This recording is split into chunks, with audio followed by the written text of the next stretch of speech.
took the cue stick? Yes. And you let him? Well, so what?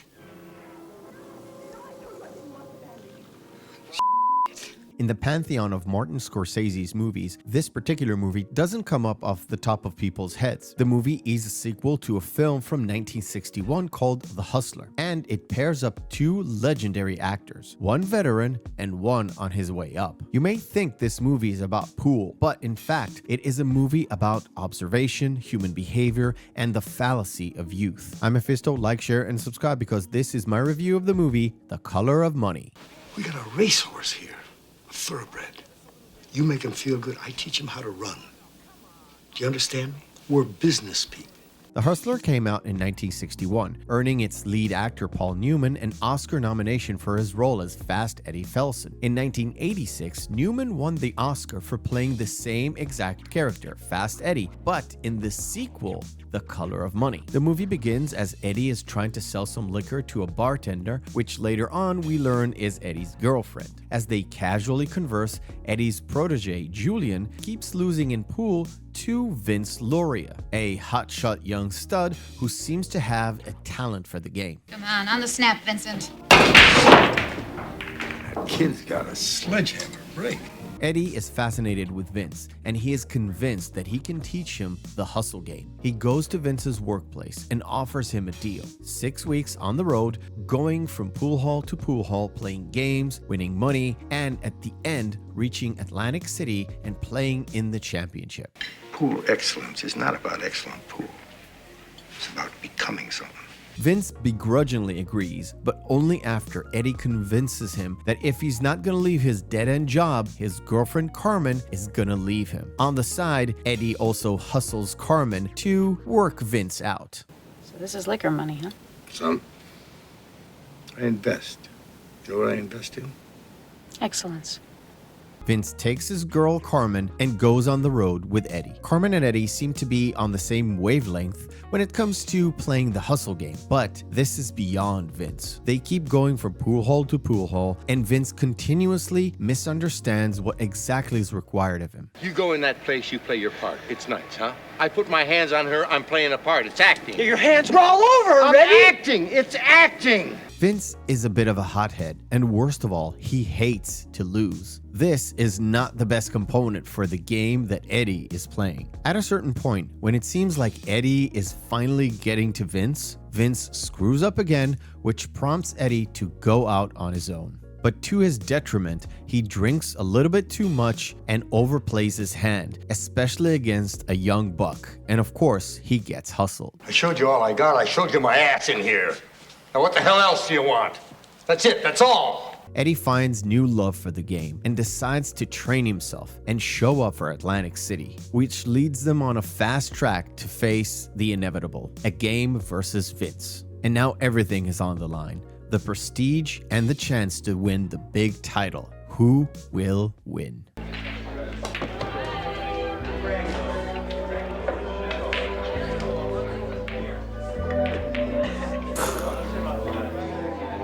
I have to admit it, to this day, as I'm reading this script, I have not seen The Hustler. However, I have seen The Color of Money many times. I went to read the synopsis for the movie The Hustler, and it seems to me like it's a completely different story, just with the same character. I truly believe that you can watch this movie as a standalone, and all the information you need is conveyed in this movie, so you won't miss out on anything. You know who you got here to stay across for you?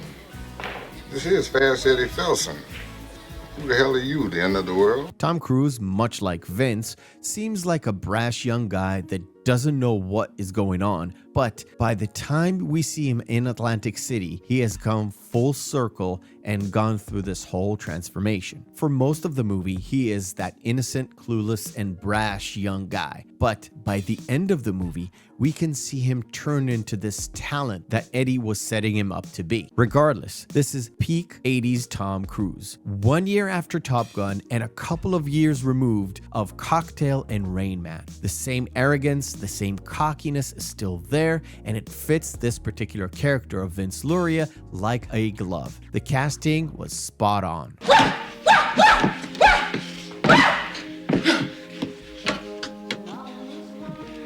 Victory. Mary Elizabeth Master-Antonio, which I have to catch my breath here, plays Carmen, Vince's girlfriend. She knows the game and she is very not innocent. She latches onto Vince, steering his direction as she pleases, and Eddie knows that right from the start. He first approaches Carmen and not Vince to check out the dynamics of the couple and Vince's willingness to go on this journey. Carmen, however, knows what Eddie's doing and uses her feminine wiles to keep both Vince and Eddie in check. She plays her game and she knows what she wants. She figures out what Eddie is planning for Vince and how each hustle is played. Carmen is a different kind of person in compared to Vince, and Eddie noticed that right away from their first conversation. Eddie is not only teaching Vince to play the hustle, he also teaches Carmen to control Vince. So what should I say, yes or no? You should say no. You know why? Because it's too much money, and I'm an unknown. Of course, to round out the trio is Paul Newman as Fast Eddie. What a performance. From the moment you see him turn his head to listen to Vince's break, to the moment he breaks himself claiming, "I'm back." It is a masterclass of acting by Newman. Eddie is a smooth talker, but he also is a man that knows how to play that game. He knows the people and he knows what makes them tick. I think you're a choker, kiddo. $500 says you choke right now. Why don't you take a walk, asshole? Anybody want to bet $500 the kid chokes? Come on, what are you starting? He uses Carmen and Vince to rekindle his own passion for the hustle game and ends up rekindling his love for the game. He is frustrated with Vince's immaturity and he is frustrated with Carmen's lack of morals. But he also sees in Vince a piece of himself, or more likely, a way to live through Vince, like a father figure trying to push his son to a dream that the father couldn't attain. Don't worry. I'm not gonna lose often. Oh, yes, you will. That's what I'm going to teach you. Sometimes if you lose, you win. I would gladly recommend this movie. It is not your typical Scorsese movie, but it is much more sophisticated than you think. It teaches you how the game is played, but also the harsh realities of time. I gotta give props to Scorsese or his cinematographer. This movie is a love letter to the game of 9-ball, or pool in general. But it is not only that. Some of the shots and the zooms reminded me the way modern filmmakers like Edgar Wright and Guy Ritchie do their shots, cuts, and edits. You'll never see those particular shots in a Scorsese movie, and it makes this movie so different from any other movie he's done before.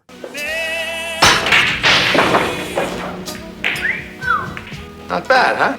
An added bonus to this flick is the fact that it is completely timeless. You can transport all these characters to today and the movie still makes sense with all the different hustles. A great movie and a great experience. Everybody's doing it. There's a lot of guys doing it.